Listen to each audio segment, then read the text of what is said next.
우리 디모데 전서는 에베소 교회에서 목회하고 있었던 그 바울의 영적인 아들인 디모데에게 바울이 쓴 편지입니다. 그래서 디모데 전후서 이렇게 두 편의 편지를 썼는데 그 중에 이제 첫 번째 편지고요.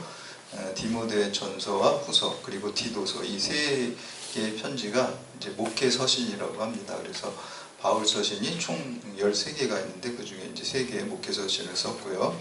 오늘 우리가 함께 읽은 부분이 이제 디모데 전서의 가장 마지막 부분입니다. 그래서 이제 목회 서신이다 보니까 그 디모데가 에베소 교회에서 담임 목사로서 목회하면서 여러 가지 부딪히는 구체적인 사안들에 대해서 바울이 이제 신앙적인 권면을 했습니다. 그래서 특별히 이제 영지주의자 같은 그 이단을 잘 분별하라고 이제 얘기를 했고, 예배에 있어서 어떤 질서 있게 예배를 드리라 뭐 이런 것도 했고, 또 행정과 또 건진과 치리에 대한 것들도 이렇게 얘기를 했습니다. 그래서 오늘 이제 마지막으로 어떻게 보면은 그런 구체적인 것이라기보다는 좀 본질적인 얘기를 해서 결론으로 삼는 것을 보고 있습니다. 결국 믿음으로 산다는 것, 또 목회의 본질은 믿음의 선한 싸움을 하는 것이고, 또 그것은 곧 하나님의 사람으로 세워지는 길이다. 이걸 이제 결론으로 바울이 이제 말씀하고 있습니다. 그래서 오늘 이제 함께 읽은 말씀을 통해서 특별히 이제 오늘 본문에 나온 이제 제가 5가지의 동사를 통해서 믿음의 선한 싸움을 싸우고 또 하나님의 사람으로 세워지는 것이 무엇인지 함께 우리가 깨닫고 믿음을 새로 결단하는 시간 되시기를 주님의 이름으로 축복합니다. 네. 오늘 본문 말씀에 이제 11절하고 12절 말씀 함께 봉독합니다. 시작. 오직 너 하나님의 사람아 이것들을 피하고 의와 경건과 믿음과 사랑과 인내와 온유를 따르며 믿음의 선한 싸움을 싸우라. 영생을 취하라. 이를 위하여 내가 부르심을 받았고 많은 증인 앞에서 선한 증언을 하였도다. 아멘. 바울은 이 디모데를 하나님의 사람이라고 이렇게 불렀습니다. 아주 굉장한 존칭이죠. 그래서 특별히 이제 구약에서는 하나님의 사람을 이제 모세와 같은 사람, 또 다윗과 같은 사람, 여러 선지자, 특별한 이 쓰임 받는 사람들에 대해서 하나님의 사람이라는 칭호를 쓰고 있습니다. 근데 이제 신약으로 넘어오면은 특별한 사람이 아니라 모든 교우들을 향해서, 성도들을 향해서 하나님의 사람이다 이렇게 이제 말씀하고 있습니다. 그것은 우리가 잘나서가 아니라 우리 믿음의 사람들은 예수님을 구주로 영접했기 때문에 그리스도의 사람이고 성자 하나님의 사람이기 때문에 우리들을 다 하나님의 사람이라고 이렇게 칭하는 것입니다. 그래서 특별히 이제 그 디모데에게 하나님의 사람이라고 이렇게 칭찬을 하면서 하나님의 사람이 어때야 되는지를 설명하고 있습니다. 그래서 우리 그 첫 번째 명령은 그 피하라라고 이렇게 말하고 있습니다. 11절 말씀에 보면은 이렇게 말하고 있어요. 오직 너 하나님의 사람아 이것들을 피하고. 여기서 이것들이라는 것은 우리가 전 시간에 함께 살펴봤던 그 불의한 것들에 대한 것, 피하는 것. 특별히 그 중에서도 물질을 사랑하고 재물을 사랑하는 것을 피하라라고 하고 있습니다. 그래서 우리 지난 시간에 9절하고 10절 말씀 보면은 부하려는 자들과 시험과 올무가 여러 가지 어리석고 해로운 욕심을 떨어지나니 곧 사람으로 파멸과 멸망에 빠지게 하는 것이라. 돈을 사랑함이 일만하게 뿌리가 되나니 이것을 탐내는 자들은 미혹을 받아 믿음에서 떠나 많은 근심으로써 자기를 찔렀도다. 그래서 물신주의, 이제 맘모니즘이라고 그러죠. 요즘 현대도 다 이 물질을 목적으로 삼고 하다 보니까 많은 범죄들이 일어나고 또 파멸이 일어나고 그러죠. 그래서 이제 돈 때문에 뭐 부모도 죽이고 또 배우자도 죽이고 이런 끔찍한 일들 있습니다. 뿐만 아니라 뭐 그렇게까지는 아니더라도 돈 문제 때문에 가족 간에 사이가 안 좋아지고 원수처럼 지내는 경우도 많이 있습니다. 사실 우리가 살아가는 데 있어서 돈이 반드시 필요하죠. 그러나 그거는 우리가 인생을 살아가는 데 있어서 돈이라는 건 수단이지 그게 목적이 되어서는 안 되는 것이죠. 그래서 이 돈을 사랑하고 돈을 목적으로 삼는 것은 성경적으로 볼 때 그거는 불신앙적이다라는 것을 계속해서 말하고 있습니다. 그리고 예수님께서도 누가복음 16장에서 두 주인을 섬길 수가 없다고 그랬어요. 하나님과 재물을 겸해서 섬길 수가 없다 그렇게 얘기하고 있습니다. 돈을 주인으로 삼고 돈의 노예가 되면 우리는 하나님의 종이 되어야 되는데 돈의 종이 되어서 살기 때문에 돈을 사랑하지 말고 돈을 섬기지 말라라고 말하고 있습니다. 그래서 이러한 시험과 잘못된 것을 피하라고 합니다. 또한 피해야 될 것은 망령되게 하는 것, 헛된 말을 하는 자들을 피하라고 하고 있습니다. 우리 20절 말씀 함께 봉독합니다. 시작. 디모데야, 망령되고 헛된 말과 거짓된 지식의 반론을 피함으로 내가 부탁한 것을 지키라. 아멘. 이것을 쉬운 성경으로 보니까요, 디모데여, 하나님께서는 그대에게 많은 것을 맡기셨습니다. 그것을 잘 간직하고 하나님을 대적하며 어리석은 말을 하는 사람을 멀리하십시오. 진리를 떠나 변론하는 사람들은 그것을 참된 지식이라고 말하지만 그것은 결코 지식이 아닙니다. 망령된 말, 헛된 말, 또 거짓된 지식에 근거한 궤변을 말하는 자들과 어떤 그 논지와 핵심을 그들이 흐리기 때문에 진리를 말하게 피하라는 거예요. 그 사람들이랑 논쟁해봤자 소용이 없고 피하고, 오히려 그 사람들을 위해서 기도해줘서 하나님이 그들을 바꿔줘야지 같이 싸워가지고 될 수 있지 않다라는 것입니다. 또 한 가지는 어떤 유혹에서도 피하라고 말하고 있어요. 특별히 이제 성적인 유혹 같은 경우도 우리가 대적해서 싸워야 되는 게 아니라 그 자리를 피해야 돼요. 그래서 이제 우리가 요셉과 같은 경우도 보디발의 아내가 유혹할 때 어떻게 했습니까? 피했잖아요. 도망갔잖아요. 막 옷을 잡는데도 옷이 벗겨져도 그냥 도망갔잖아요. 그래서 그런 유혹의 자리를 우리가 피하고, 또 예상되는 유혹의 자리를 우리가 피하는 것이 그것이 중요하다라고 얘기해요. 두 번째는 우리가 선한 싸움을, 믿음의 선한 싸움을 싸우고 하나님의 사람으로 세워지는 데 있어서는 따르라는 것입니다. 우리 11절 말씀 보시면 의와 경건과 믿음과 사랑과 인내와 온유를 따르라. 믿음의 선한 싸움에서 승리하기 위해서는 이 6가지 덕목을 따라야 됩니다. 의라는 거 우리가 이제 믿지 않는 사람도 정의 얘기를 하잖아요. 근데 그 정의하고는 조금 다릅니다. 우리는 하나님과 관계에서 의로운 관계, 바른 관계가 의입니다. 그렇다고 해서 세상에서 말하는 저스티스하고 무관한 건 아니에요. 오히려 하나님과의 의는 더 큰 개념이에요. 하나님과 바른 관계에 있으면 당연히 사회에서도 어떤 사법적인 정의를 실천하는 건 그 안에 귀속되는 거예요.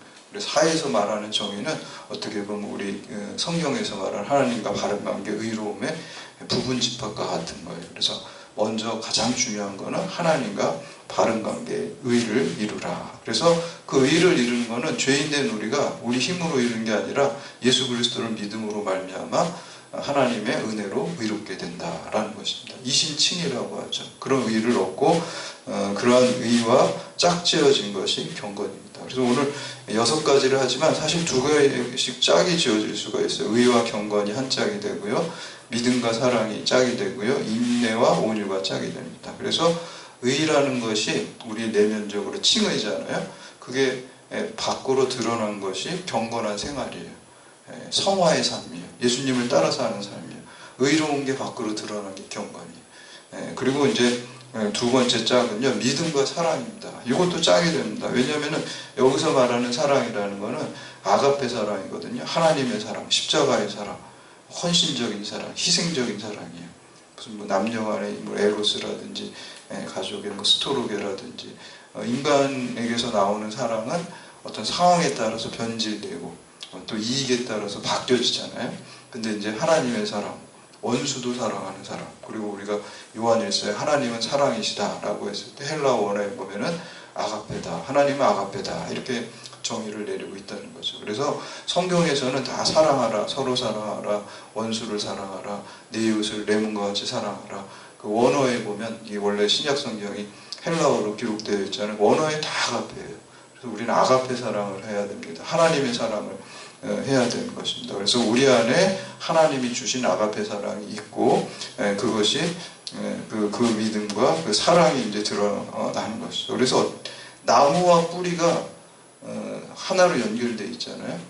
나무 열매, 뿌리하고 또 그 열매가 하나로 연결되어 있잖아요. 나무로. 그것처럼 만약에 뿌리가 예수 그리스도의 십자가에 대한 믿음이 뿌리에 해당한다면 그것이 하나님 사랑과 이웃 사랑의 열매로 이렇게 나오는 것입니다. 그래서 믿음이 뿌리라고 한다면 이 열매가 사랑입니다. 그래서 우리는 믿음과 사랑의 열매를 맺어야 된다. 세 번째 짝은 인내와 온유입니다. 우리 마태복음 11장에 보면 예수님께서는 나는 마음이 온유하고 겸손하니 나의 멍에를 배우라 이렇게 말씀하시죠. 그래서 예수님의 대표적인, 예수님께서 스스로 말씀하신 게 겸손과 온유입니다. 그런데 이제 오늘 말씀에는 인내와 온유를 얘기를 하죠. 우리가 인내하지 못하는 이유 중에 하나가 교만해서 그런 요소가 많이 있습니다. 왜냐하면 내가 이런 대접을 받아야 돼? 그러니까 막 화가 나는 거, 그렇죠? 그리고 좀 좋지 않은 일이 있을 때 자기가 마음이 높아져가지고 더 분노하고 분개하는 거예요. 그런데 여러분 한번 억울한 일 살다 보면 있고 부당한 대우 받을 때가 있고 화날 일이 생길 때가 있습니다. 누군가 나한테 피해 줄 때가 있어요. 그때 이제 참지 않고 인내하지 못하면은 하나님의 뜻을 이룰 수가 없어요. 그래서 야고보서 1장 20절에 보면은 사람이 성내는 것이 하나님의 의를 이룰 수 없다 그랬어요. 여러분들이 그냥 화날 때 화를 확 내잖아요. 하나님의 의를 이룰 수가 없어요. 그리고 화내는 거 보고 믿지 않는 사람이 예수 믿으세요 그러면은 안 오겠죠. 온유해야 돼, 예수님처럼. 화를 내는 게 하나님의 뜻을 이룰 수가 없다 그랬어요. 그러니까 우리가 예수님처럼 겸손하고 십자가를 화가 날 때 바라보면 야, 나 같은 죄인도 예수님의 은혜로 구원받았는데 이거 한번 생각하면 화가 나는 게 싹 죽을 수밖에 없어요. 십자가 바라보면 십자가를 통해서 나는 이런 큰 죄도 용서받았는데 나한테 이만큼 잘못한 사람 내가 용서 못해? 그럼 인내할 수가 있고요. 온유할 수가 있어요. 그 인내는 우리 내면에 있는 거고요. 온유함은 좀 겉으로 드러나는 거죠. 그래서 오늘 이 두 개의 짝이 속과 겉으로, 내면과 외면으로 이렇게 짝을 이루는 것을 볼 수가 있습니다. 그래서 이 6가지 덕목을 우리가 다 갖추는 것이 그것을 따라가는 것, 이 덕목을 따라갈 때 우리가 믿음의 선한 싸움을 싸우는 것이고 하나님의 사람으로 세워지는 것입니다. 세 번째는 싸우라는 것입니다. 우리 12절 말씀 보면은 믿음의 선한 싸움을 싸우라 이렇게 얘기를 하고 있어요. 에베소서 6장에 보시면은 우리가 싸우는 이 믿음의 싸움, 혈과 육을 상대하는 것이 아니요 또 이 어둠의 세상 주관자들과 하늘에 있는 악한 영들과 싸움이라고 그랬어요. 싸움이라는 걸 무슨 싸움을 싸요? 선한 그 믿음의 선한 싸움이라는 것은 죄와의 싸움입니다. 불의함과의 싸움입니다. 사탄과의 싸움입니다. 악한 영들과 싸움을 하는 것입니다. 그게 이제 우리가 영적 전투를 하는 것이죠. 우리가 중세의 교회가 1000년 동안 어떤 권력과 돈과 어떤 그런 것들을 누리면서 세속화됐잖아요. 그래서 이제 타락해서 이제 면죄부도 판매하고 그래서 이제 마르틴 루터가 1517년 10월 31일 날 95개조 카톨릭 교회 잘못된 점을 반박문을 논제를 이렇게 비텐베르크 대학 교회에다가 대자보처럼 붙여가지고 그게 이제 종교개혁 시작이 된 거잖아요. 그때 이제 루터가 그렇게 하니까 교황과 카톨릭 교회에서 이 루터를 볼 때, 루터도 카톨릭 교회 신부님이잖아요, 사제잖아요. 그러니까 야, 저거 문제야라고 저거 그냥 아주 반항하다. 그래서 이제 이름을 붙여준 게 프로테스탄트라고 그래서 프로테스탄트. 반항아, 저항하는 사람, 반항하는 사람. 안 좋은 이름이잖아요, 그렇죠? 아유, 저 반항하는 녀석, 저 루터, 저항하는 놈, 안 좋은 거예요. 근데 루터는 그거를 좋아했어요. 왜 좋아했냐면은 지금 카톨릭 교회가 성경을 떠나가지고 성경에도 없는 여러 교리들을 만들고 전통을 만들고 연옥이라는 거, 마리아를 숭배하는 거, 교황을 숭배하는 거, 그렇죠? 아주 조직적으로 이렇게 피라미드식으로 카톨릭은 이렇게 딱 위계 질서로 이렇게 딱 돼 있잖아요. 하이라키가 딱 돼 있잖아요. 높은 사람, 낮은 사람. 그런 건 없잖아요. 성경은 다 형제자매 똑같은 거죠. 그러니까 환경적이지 않은 게 카톨릭에 너무 많고 면죄부를 또 판매하고 면죄부를 보면 돈 내가지고 천국 사는 거잖아요. 그럼 예수님이 필요가 없는 거잖아요. 그런 비성경적인 거에 나는 반항하고 저항하고 비진리에 반항하고 저항한다 라고 해서 그거를 좋아했습니다. 그래서 프로테스탄트가 된 거예요. 우리가 비진리에 저항하고 비성경적인 거에 반항하는 거예요. 근데 이제 오늘날 그건 한 번에 끝나는 게 아니라 개신교 안에 오히려 비진리와 비성경적이 많이 들어와 있어요, 이제는. 그리고 우리 안에도 비성경적이고 비진리가 들어와 있어요. 그래서 우리는 끊임없이 이 비진리와 비성경적인 것에 대해서 반항하고 또 저항해야 될 줄로 믿습니다. 아멘. 그래야지 끊임없이 개혁해야 돼요. 종교개혁이 뭐 16세기 한 번 하고 끝나는 게 아니에요. 오늘날도 개혁이 계속돼야 돼요. 성경적이지 않은 거, 하나님의 말씀을 떠난 것을 계속 저항해야 될 줄로 믿습니다. 그래서 이런 선한 싸움이라는 거는 결국 선이라는 거는 하나님의 말씀과 일치하는 게 선이고 하나님의 말씀과 불일치하는 게 악이고 죄예요. 그리고 죄라는 단어도 하마르티아거든요. 관역에서 벗어나는 거거든요. 그러면 거짓말하고 뭐 살인하고 이런 게 죄라고 그러는데 그게 왜 죄일까요? 하나님의 뜻에서 벗어났기 때문에. 그래서 죄라는 건 하나님의 뜻에서 관역에서 벗어나는 모든 게 다 죄예요. 근데 그 모든 그 죄 중에 보니까 우리가 통상적으로 알고 있는 것들이 거기에 다 들어가 있는 거예요. 하나님 뜻에서. 선도 마찬가지예요. 하나님 뜻에 일치하는 거. 부모를 공경하고 원수를 사랑하고 그게 선이죠. 어려운 사람을 구제하는 게 선이죠. 그게 왜 그럴까요? 그게 하나님 뜻이니까. 그래서 우리가 선한 믿음의 싸움을 하라고 합니다. 마지막으로 그리고 네 번째는 취하라. 12절에 영생을 취하라. 그렇죠? 우리가 제일 중요한 게 생명이죠. 아무리 우리가 돈이 많아도 건강을 잃으면은 소용없는 거예요. 그래서 그런 격언이 있잖아요. 우리가 돈을 잃으면 조금 잃은 것이고, 그리고 명예를 잃은 거면은 뭐 많이 잃은 것이고, 건강을 잃으면 전부로 잃은 것이다. 그렇죠? 건강을 잃으면 죽으니까 생명 잃으면 다 소용없잖아요. 근데 더 중요한 거는 영원한 생명을 얻는 것입니다.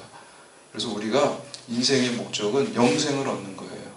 그래서 예수 그리스도를 통해서만 오직 영생을 얻게 될 줄로 믿습니다. 네. 그것을 취하라는 거예요. 영생을 취하라. 마지막으로 다섯 번째는 지키라는 거예요. 우리 14절, 16절 이렇게 보시면은 읽지는 이 시간에는 않겠는데 여기서 끝까지 14절에 보면 예수 그리스도께서 나타나실 때까지 흠도 없고 책망받는 것도 없이 명령을 지키라라고 그래서 우리가 용두사미로 끝나는 사람들 많이 있어요. 신앙의 사람들도 처음에는 좋았다가 마지막에 안 좋은 사람들 많이 있어요. 그렇게 되면 안 된다는 거예요. 우리는 주님 다시 오실 때까지, 재림하실 때까지 최후 승리를 얻는 믿음의 사람이 되어야 될 줄로 믿습니다.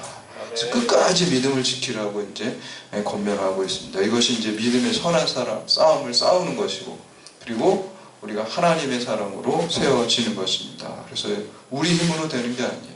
오직 성령의 도우심으로 됩니다. 그래서 여러분 쉬지 않는 기도를 통해서 성령의 도우심을 받고 성령의 도우심으로 믿음의 선한 싸움에서 최후 승리를 얻는 여러분들 다 되시기를 주님의 이름으로 축원합니다.